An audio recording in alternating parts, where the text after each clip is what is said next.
Well, here we are again. It's been a challenging drive home for sure.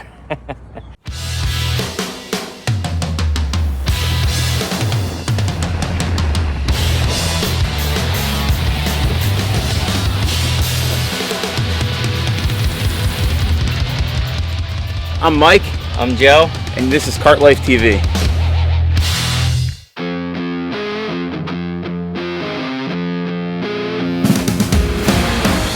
What's up, guys? Welcome back to Kart Life TV. This is our first episode back since our 100-mile trip to South Beach, Miami, and then back to Boca.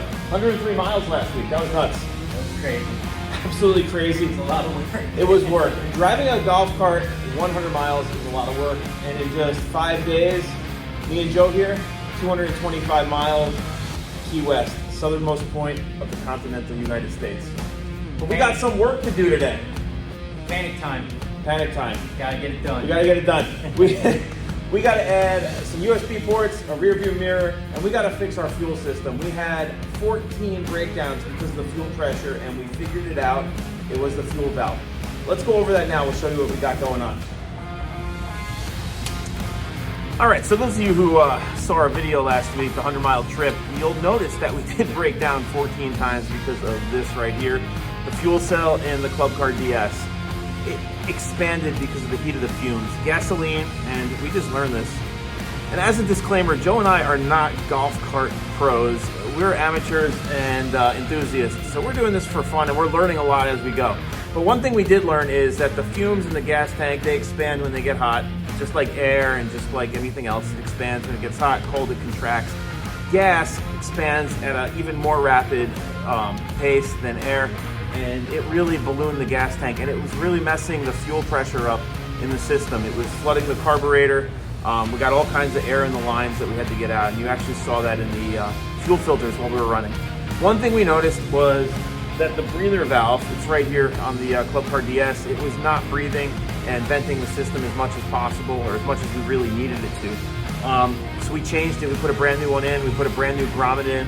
We changed our gas cap here, and we even added an additional breather valve just in case we run into the same issues. Check this thing out. It is hopefully going to solve the problem. Double the breathing, double the venting, and hopefully it's what we really need to run down to Key West with no problems. We don't want to run with the gas cap off. No, and that's one thing we did. We were coming up with all sorts of ways to keep the golf cart moving last weekend, just to get it home. We did make it, which is great, but it'd be a lot easier if the cart was running and the fuel system was working as it should. It would have saved us about 2 hours. All right, so the rear view mirror is going to be a really, really simple install. We're going to actually mount it up here to the light bar. The light bar has a really cool feature. It came with some keyways, and we didn't know that when we bought the light bar, but when we got it shipped to us, we did notice the keyways, and we're wondering how we were going to use it. And it actually became a perfect way to mount this rear view mirror. It was really tough seeing in so much traffic driving down, so just kind of add a little bit more safety to the golf cart. So we're going to get this thing mounted now. Check this out, how we're going to do it. All right, so this keyway is really, really cool, and it's a perfect way to mount the rear view mirror. We actually went to the hardware store and we got some square nuts. These are 1020.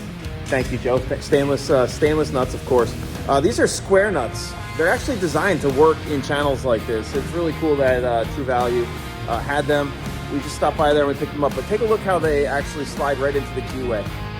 Really, really cool. It's going to make mounting this thing super simple. It's going to take about 2 minutes.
We got the rear view mirror mounted. Only took about a minute and a half, 2 minutes. Joe did an awesome job, as always, buddy. Nice job. Thank you.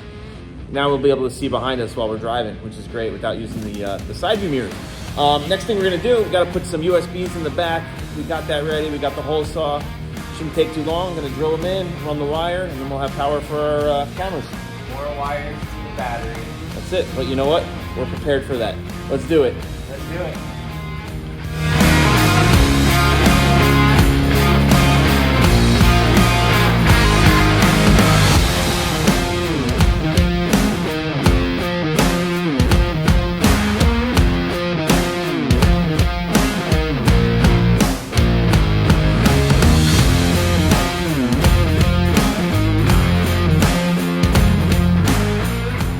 So what we got is we got our USB ports right here. Simple, available on Amazon. Everyone knows these, super cheap.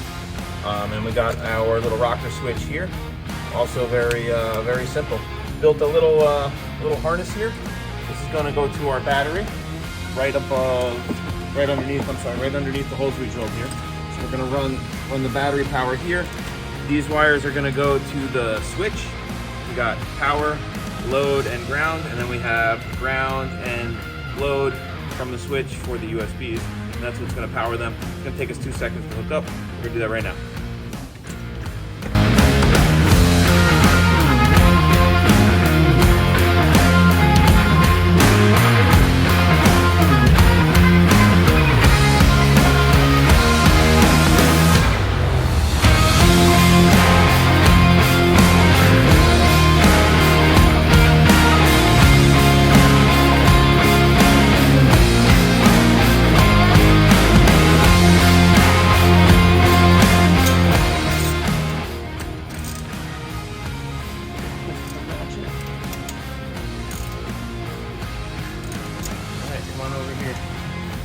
We got our waterproof cover.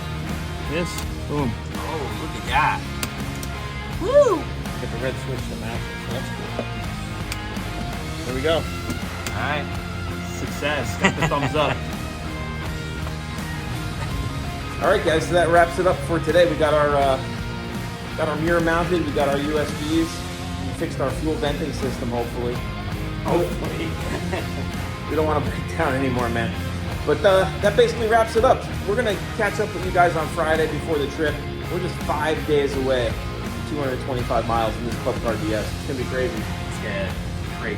You ready for it? I'm ready. We're going to do More it. than ready. We're going to do it. If you guys like these videos, if you want to see us go 225 miles to Key West, make sure you subscribe to Cartlife TV. And if you want to support the channel, lowspeedliving.com. Check us out. We got a lot of cool merch for you. See you on Friday. Friday. Peace. 5 days.